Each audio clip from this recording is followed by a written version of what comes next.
characters, not called Low with the defuse, Raven mask and the blue cape, and Alone with the green jumpsuit and the red pigtails. Each character is equipped with I'm their own sorry, I iconic talked too item. much over the flight Cologne simulator. has a range that will fine. have a variety of Well, usages, now I want to play the like game for example, more. activating mechanisms.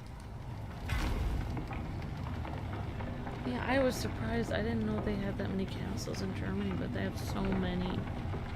I don't know why. They must have been during medieval times. They Those must have iconic built so many item is a castles for bow. protection. It can be used to solve puzzles and make new paths when the road seems blocked. They must have castles all over the world.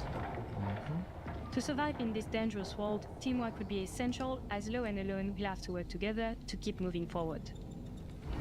Little Nightmares looks creepy. During the game, our two friends will find new items to help them progress. Well, guys, I'm sorry. I thought it was Indiana Jones today. I apologize. I got confused. Necropolis is a peculiar place. Raised from the desert sands and powered by gusting winds, it has been described as this a is city still of eternal going on, energy though. and certain death. I would assume they would have been done by It is a great place that 11:30. used They to were be done by inhabited by the 11:30 dwellers. yesterday. And they're nowhere near closing up, it doesn't look like. I think they're wrapping up. As you can see, the ancient metropolis is What now time more is of it a in ghost Germany town. right now? And it is unclear what happened There's to its inhabitants. ahead of us, so...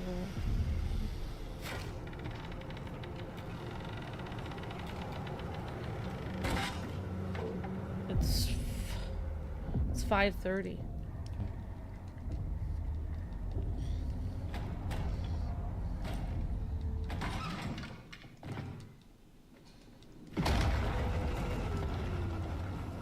This is Monster Baby, one of the new residents of Little Nightmare Street. She might have something to do with what happened to Necropolis and the people that used to live here. So this is the end of the day for them. 5:30 in the afternoon where they are. It seems that crows are not the only living inhabitants left. And to defend themselves against this threat, Lo and Alone had to work together and find new uses for the items. Well, night has fallen on Necropolis. It's the first time ever that we Is that show a this part of the fly? game. You're a fly?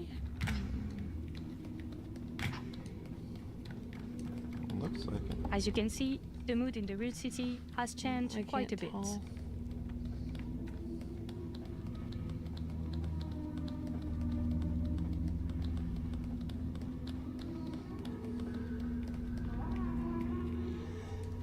Thank you, Sammy. Says it's alright, the schedule's confusing.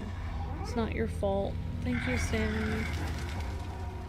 I got it wrong. Apparently, Monster Baby doesn't sleep through the night. Not sure we want to become one Well, of the what did we toys. see so far today? should We probably saw avoid our gaze lot of and games. play hide and date seek behind the everything. blocks. We saw Flight Simulator. That was hugely covered. And it was beautiful. We saw World of Warcraft, which they opened up with, which I asked Luke a lot about. And we saw Elder Scrolls, which was similar to, well, it looks similar to World of Warcraft to me, but I don't know. I don't really understand. We saw lots of indie games that went by really fast. It should be safe here. So they didn't. So they're showing That's Sonic it for now. and Thank you all for watching this Indiana gameplay Jones walkthrough. tomorrow. We can't wait to show you more about the game. and we saw Star Wars today. They opened up with Star Wars. Oh yeah, I forgot. Little Nightmares 3. Yep, I have that written down. Little Nightmares 3 will be available in 2025 on Oh my Xbox gosh, Luke, Series, you missed Xbox it One, yesterday. and Windows PC. 2025. Wishlist the game now to make sure you don't miss any news. PC and Xbox. Well, that was a spooky new look at Little Nightmares 3, which is coming to Xbox in 2025. So now it's time to go to the vault with Skyline Valley out now and the Milepost Zero update launching very soon. Our next guest has plenty to chat about. Here to give us more on the latest from Fallout 76,